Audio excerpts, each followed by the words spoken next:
Halo teman-teman, jumpa lagi di channel Ala Orang Awam, channel tempat kita saling share tips, trik, dan tutorial untuk aplikasi komputer dan seputar aplikasi digital lainnya. Kali ini kita akan mengupas tuntas rumus VLOOKUP di Excel. Oke teman-teman, kita mulai. Nah, manfaat dari rumus ini itu teman-teman bisa melakukan secara otomatis pengisian data berdasarkan data lain yang kita miliki. Ini contohnya, misalnya kita memiliki data penjualan ya, data penjualan, kemudian kita punya data kode pembeli, lalu kita ingin mengisi nama pembeli secara otomatis berdasarkan data dari kode pembeli. Nah itu jadi akan sangat berguna untuk teman-teman ya. Itu manfaat dari rumus VLOOKUP. Nah, ini rumusnya seperti ini nih teman-teman.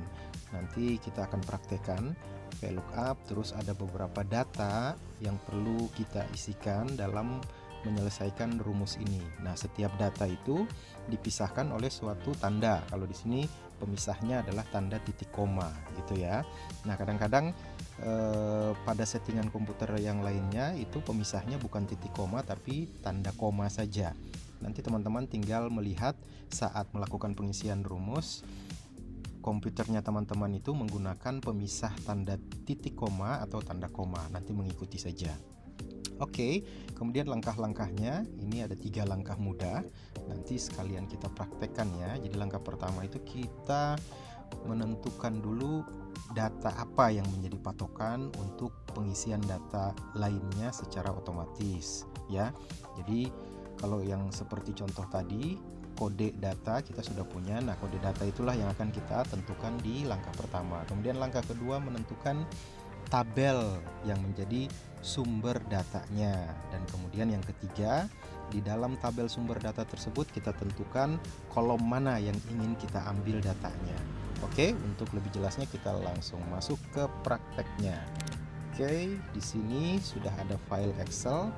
Saya sudah siapkan ya buat teman-teman semua. Ini data contoh ya. Jadi di sini teman-teman, misalnya kita punya data di tabel kiri atas ini ada kode pembeli, lalu setiap kode itu ada nama pembelinya. Kemudian misalnya kita memiliki tabel seperti ini. Ini ada data pembelian pada suatu hari tertentu misalnya, tapi yang kita miliki hanya kode pembeli saja.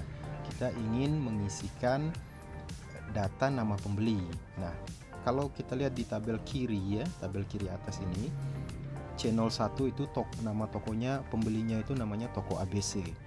Channel 2 toko maju. Nah, teman-teman mungkin berpikiran bisa aja kita ketik sendiri di sini tanpa pakai rumus misalnya ya. Jadi channel 2 kita ketikkan di sini toko maju gitu ya, toko maju. Nah, ini bisa saja teman-teman lakukan, tapi teman-teman bayangkan kalau teman-teman memiliki data yang ratusan sampai ke bawah, kan akan bikin puyeng ya untuk mengisi secara manual. Nah, dengan menggunakan rumus VLOOKUP kita cukup membuat satu rumus saja. Kemudian untuk seluruh data berikutnya sampai berapapun jumlahnya, teman-teman cukup melakukan copy paste ya, copy paste saja. Oke, langsung kita lakukan praktek penggunaan rumus VLOOKUP.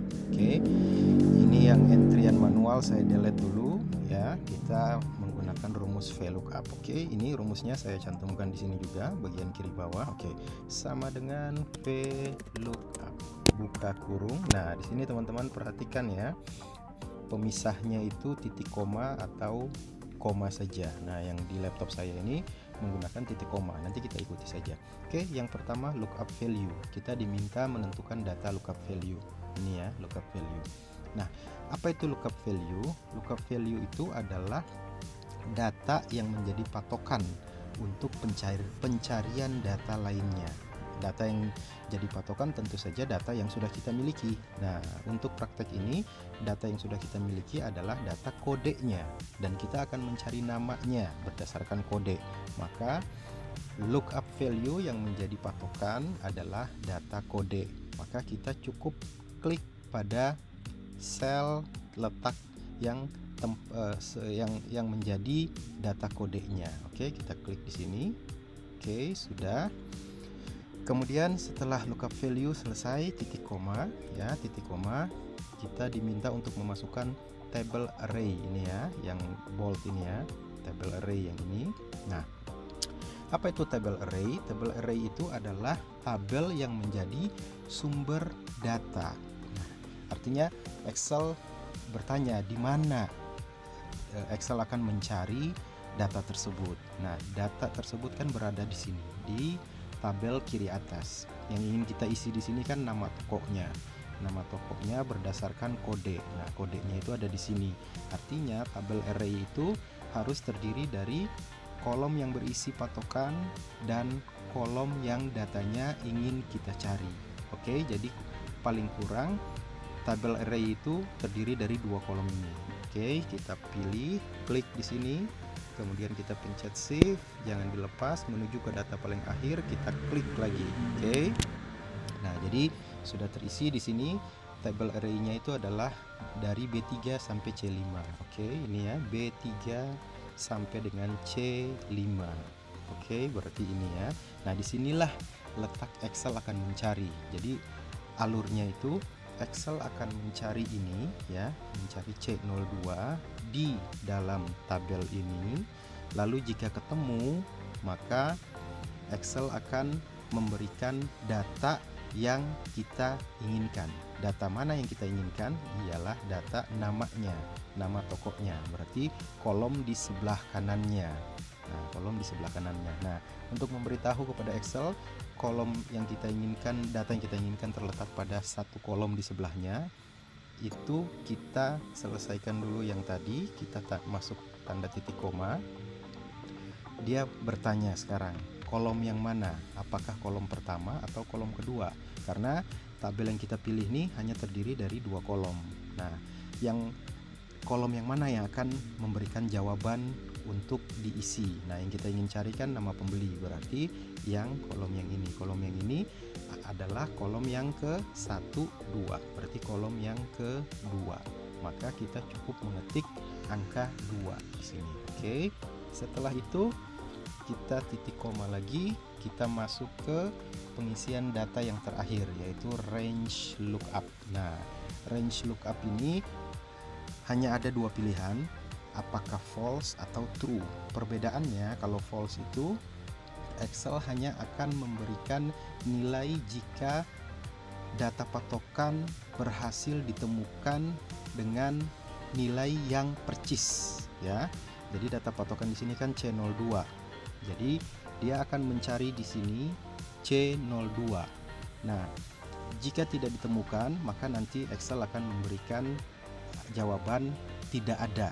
Artinya nanti bisa jadi error gitu ya. Nah, kalau teman-teman milih true, maka jika data C02 tidak ditemukan, Excel nanti akan memberikan nilai yang terdekat. Padahal kan yang seperti itu tidak kita inginkan. Yang kita inginkan adalah nilai yang percis C02, tidak boleh yang lain. Maka kita pilih di sini pilihannya false. Artinya exact match. Artinya dia matchingnya itu percis. Oke, gitu ya. Jadi teman-teman ketik saja false ya. False. Setelah itu tutup kurung, selesai, enter. Oke. Nah, setelah teman-teman menemukan rumus yang pertama ini, maka selanjutnya baris-baris bawah tidak perlu membuat rumus lagi. Teman-teman tinggal melakukan copy paste. Nah, tapi ada satu hal lagi yang nanti perlu diperhatikan. Nanti saat kita lakukan copy paste, nanti akan ada nilai yang agak aneh ya. Kita coba ya, karena masih ada satu hal yang masih kita lewati. Nanti akan kita perbaiki. Kita coba dulu ya. Teman-teman lihat ininya, errornya, supaya memperbaikinya nanti bisa lebih paham. Ini saya copy dulu, kemudian saya klik di tempat yang ingin di paste dari sini sampai sini ya. Saya pencet Ctrl V atau untuk melakukan paste Ctrl V. Nah, teman-teman lihat sekarang di sini ya. Oke, ini kenapa? Ini yang tadi saya sampaikan. Masih ada satu hal yang kita lewati. Jadi not available. Not available ini artinya tidak ditemukan. Artinya apa yang tidak ditemukan? Ini C01 ini tidak ditemukan. Loh, kok tidak ditemukan? Padahal C01 ada kok di tabel yang kita pilih tadi. Kok bisa tidak ditemukan? Nah, kita lihat kenapa ya. Nah, kita klik di sini. Oke, kita klik di formula barnya. Nah, teman-teman lihat nih, ini tabel yang menjadi tempat pencarian ini, dia ikut turun ke bawah. Oke, jadi kita mulai dari atas ya. Saat kita lakukan rumus di sini, maka tabel yang patokannya ini, kemudian tabel menjadi sumber pencarian yang ini. Saat kita paste rumusnya satu baris di bawahnya, kita lihat, nah nilai patokan yang dicari benar, tapi tabel yang dicari ini ikut bergerak ke bawah ya. Jadi saat tiba di sini, tabel yang nilai patokannya masih benar, tapi tabel yang menjadi sumber ini sudah turun satu baris dengan ini, sehingga tidak ada lagi data di range atau ruangan ini.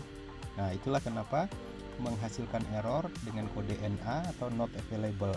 Nah, makanya saat kita melakukan copy paste tadi, kita harus mengatur supaya tabel yang ini jangan ikut bergerak ke bawah. Karena kita copy paste ke bawah, maka dia terjadi pergerakan ke bawah.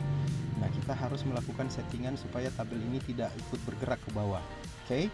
Nah, cara melakukan settingnya adalah kita klik lagi di rumus yang kita bikin tadi. Kita klik dulu di sini formula bar. Nah, di B3 dan C5 ini ya, kita tidak inginkan dia bergerak, maka kita harus menambah tanda dolar. Itu supaya kita beritahuan kepada Excel tabel atau range ini jangan ikut bergerak. Oke. Nah, caranya teman-teman klik saja di sini ya, masukkan tanda dolar ya. Masukkan tanda dolar. Nah, ini sudah saya masukkan tanda dolarnya ya. Tanda dolar itu dimasukin di depan huruf dan depan angka. Depan huruf dan depan angka. Setelah itu enter. Nah, setelah berubah rumusnya dengan memasukkan tanda dolar tadi, kita tinggal copy paste saja dari sini sampai ke sini di paste. Nah, sekarang kalau kita lihat, kita cek sampling salah satu di sini misalnya, kita buka formula barnya. Nah, yang patokannya ikut bergerak, tapi tabel sumber data tidak ikut bergerak karena sudah diberikan tanda dolar. Oke, demikian teman-teman pembahasan kita mengenai kupas tuntas dari VLOOKUP. Semuanya sudah terkupas tuntas dengan mudah dalam waktu singkat. Semoga bermanfaat. Silahkan jika ada kendala dalam melakukan praktek bisa disampaikan di kolom komen, atau bisa juga memberikan saran untuk pembahasan tema lainnya pada video-video berikutnya. Nanti jika memerlukan file latihan ini akan bisa teman-teman download, bisa lihat di kolom deskripsinya. Terima kasih, sampai jumpa kembali.